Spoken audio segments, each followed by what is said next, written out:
Welcome back दोस्तों। Discuss करते हैं करंट अफेयर्स क्वेश्चन और उनसे जुड़े इंपॉर्टेंट फैक्ट्स को। नमस्कार, मैं हूं Abhay Singh, current affairs for exam से। किस देश ने order of the White Double Cross से हाल ही में प्रधानमंत्री श्री नरेंद्र मोदी को सम्मानित किया है? आपके ऑप्शन हैं फ्रेंड, स्लोवाकिया, हंगरी, ऑस्ट्रिया या क्रोएशिया। इसका सही जवाब है दोस्तों, स्लोवाकिया। दोस्तों, आप सभी को पता होगा, हाल ही में प्राइम मिनिस्टर श्री नरेंद्र मोदी को उनकी ऑफिशियल विजिट के दौरान स्लोवाकिया का हाईएस्ट स्टेट डेकोरेशन, जो कि है order of the White Double cross first class, से सम्मानित किया गया है। फ्रेंड्स, कैपिटल ब्रातिस्लावा, जो कि स्लोवाकिया की कैपिटल है, में आयोजित एक सेरेमनी में स्लोवाकिया के प्रेसिडेंट श्री पीटर पेलिग्रिनी ने पर्सनली पीएम मोदी को दोनों देशों के बायलैटरल रिलेशंस में एक्सेप्शनल कंट्रीब्यूशन के लिए ये ऑनर से सम्मानित किया है। Friends, prime minister Shri Narendra Modi का किसी फॉरेन कंट्री से मिलने वाला यह 33वां इंटरनेशनल ऑनर है। चलिए अगले प्रश्न पर आते हैं। स्विट्जरलैंड के लिए 2050 तक जनसंख्या की सीमा प्रस्तावित क्या की गई थी? आपके ऑप्शन हैं फ्रेंड, 8 मिलियन, 9 मिलियन, 10 मिलियन या 12 मिलियन। इसका सही जवाब है दोस्तों, 10 मिलियन।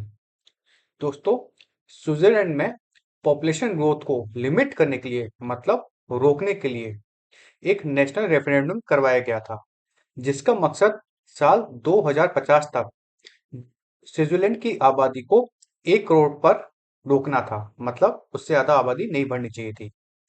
इस प्रस्ताव को सस्टेनेबिलिटी इनिशिएटिव के नाम से जाना गया था और स्विस पीपल पार्टी ने इसको प्रमोट किया था। हालांकि 55% स्विस वोटर्स ने इस पॉपुलेशन कैप को रिजेक्ट कर दिया है जब वहां पे रेफरेंडम हुआ। गवर्नमेंट, पार्लियामेंट और मेजर बिजनेस एसोसिएशन ने इस प्रस्ताव का विरोध किया, क्योंकि इसे यूरोपियन यूनियन के साथ फ्री मूवमेंट अग्रीमेंट प्रभावित होता है। हाल फिलहाल की बात की जाए तो स्विट्जरलैंड की आबादी 90 करोड़ 90 लाख तक पहुंच गई है और वो जल्दी 1 करोड़ तक पहुंचेगी। और उनका मानना यह है कि ज्यादा आबादी बढ़ेगी तो विकास या जो संसाधन है उन पर दबाव बढ़ेगा, इसलिए उसको वो रोकना चाह रहे थे, जो कि अभी रोकने का जो प्लान था वो कैंसिल हो गया है। चलिए अगले प्रश्न पर आते हैं। हरियाणा एक्शन प्लान के तहत इनमें से किस नदी को लक्षित किया गया है? आपके ऑप्शन है फ्रेंड, चंबल, यमुना, बेतवा या सोन। इसका सही जवाब है दोस्तों, यमुना।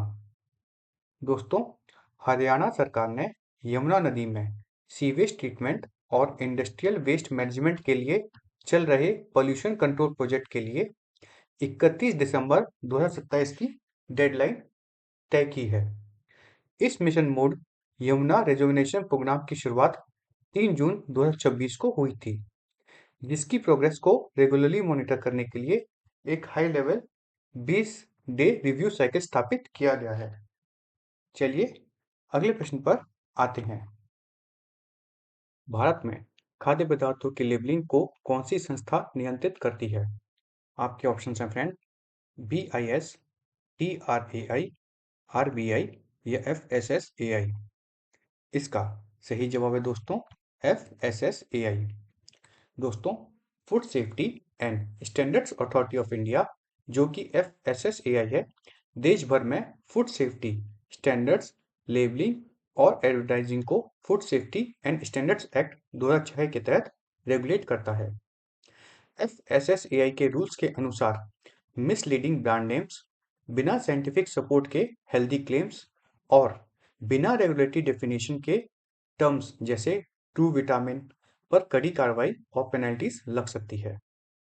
देश में सर्टिफाइड ऑर्गेनिक फूड प्रोडक्ट्स की पहचान के लिए जैविक भारत लोगो का यूज किया जाता है, जिसका certification national programme for organic production NPOP and participatory guarantee scheme के तहत होता है और इसी कारण से यह न्यूज में है।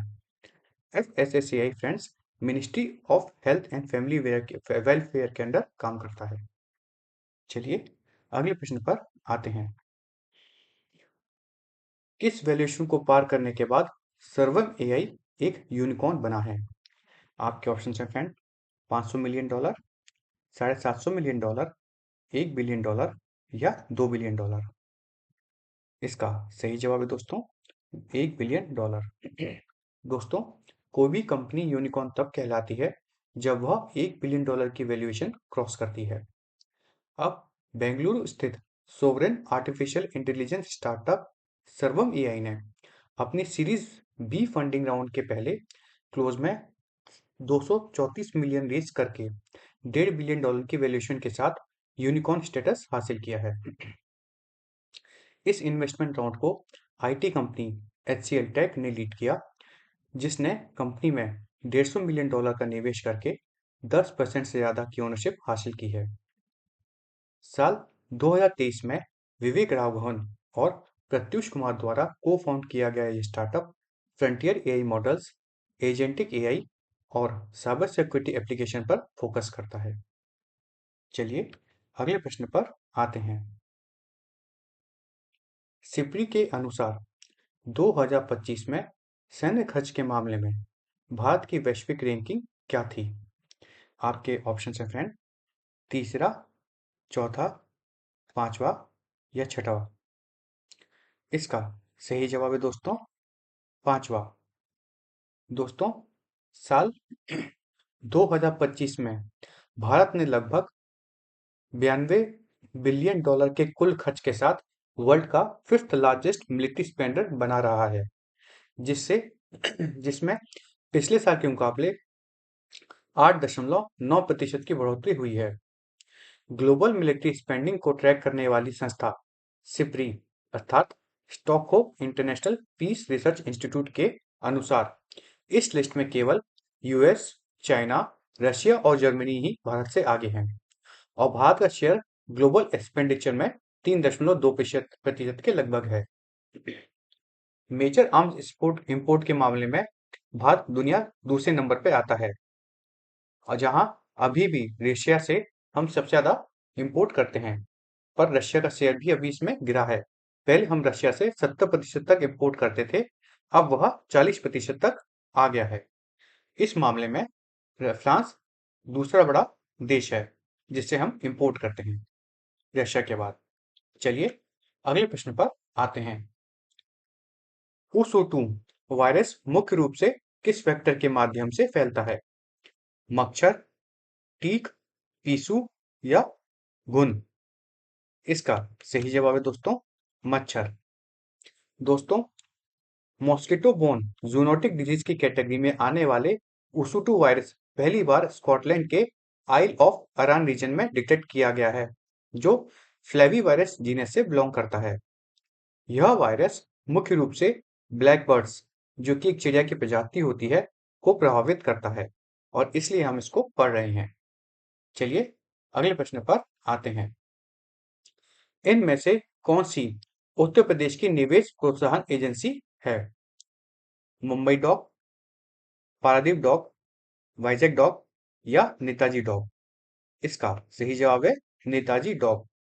दोस्तों, इसलिए हम इसको पढ़ रहे हैं क्योंकि जेएसडब्ल्यू इंफ्रास्ट्रक्चर को जून 2026 में कोलकाता डॉक सिस्टम के तहत श्यामा प्रसाद मुखर्जी पोर्ट के नेताजी सुभाष डॉक में एक बड़े प्रोजेक्ट का अवार्ड मिला है। इस प्रोजेक्ट की कुल वैल्यू 832 करोड़ है। चलिए अगले प्रश्न पर आते हैं। भारतीय राज्यों में से मध्य प्रदेश में बच्चों के पोषण का कौन सा संकेतन सबसे अधिक है?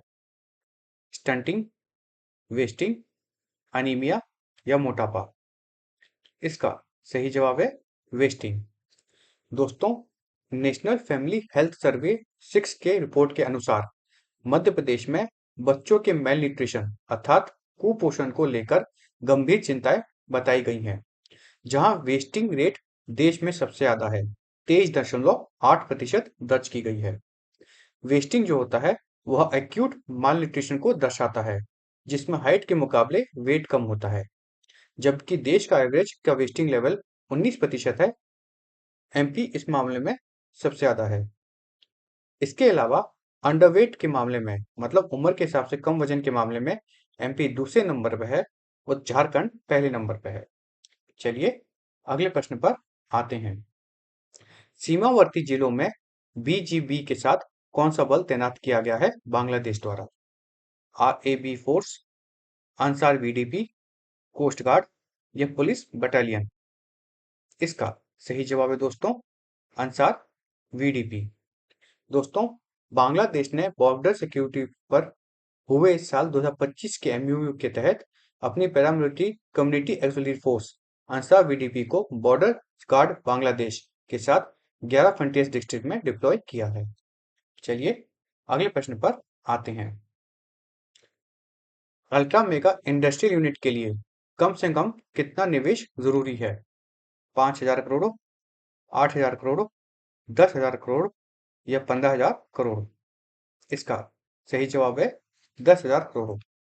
दोस्तों, गुजरात इंडस्ट्रियल पॉलिसी 2026 को महात्मा मंदिर गांधीनगर में लॉन्च किया गया है, जो इन्वेस्टमेंट, इनोवेशन, एम्प्लॉयमेंट और मैन्युफैक्चरिंग पर फोकस करता है।